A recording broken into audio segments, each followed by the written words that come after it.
expand the possible. This is actually the motto of a company called Enterprise Development Group by a friend of mine, Herman Gier. And I love this oblique strategy for two reasons. One, it's very helpful when you think of in terms of innovation. What are ways of rethinking your possibilities? But also, when it's very helpful when it's just, in any question of behavior. I want to give you two examples of that. One is simply a manager of purchasing. And this person has also been trained or been conditioned by the environment to look, as many purchasers do, to look at price. How can we optimize price? And what they realized is that when they thought in this very narrow view, what was possible? Well, some negotiations about, you have probably to focus on a few suppliers so that you have more negotiation power, you can get better prices. But once they have thought, what else could be possible? How else can we make a good contribution within the whole supply chain?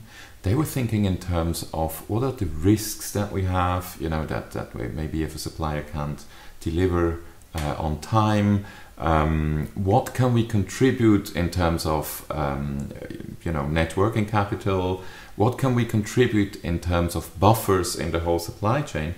And this simply widening the question expanded their reach of what was possible and also what they could do in order to contribute to that outcome.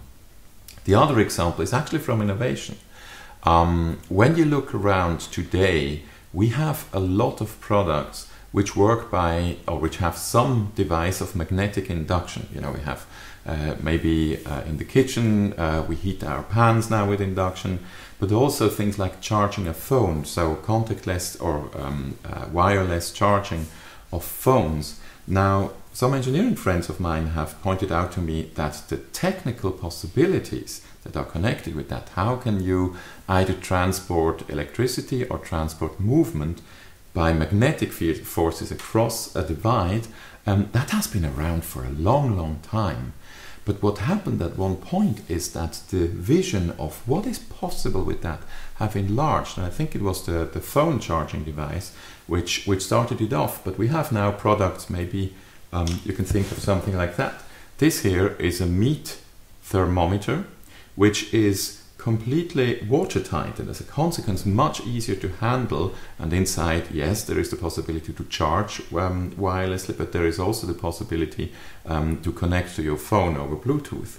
Now, what was necessary in order to be able to think of such a device which is hermetically closed?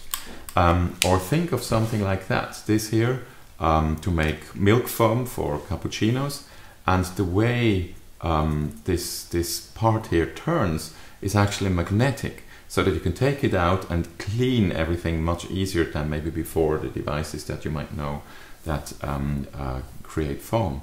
So you have suddenly a host of devices which are possible once we start asking ourselves the question, what else can be possible simply by magnetic induction?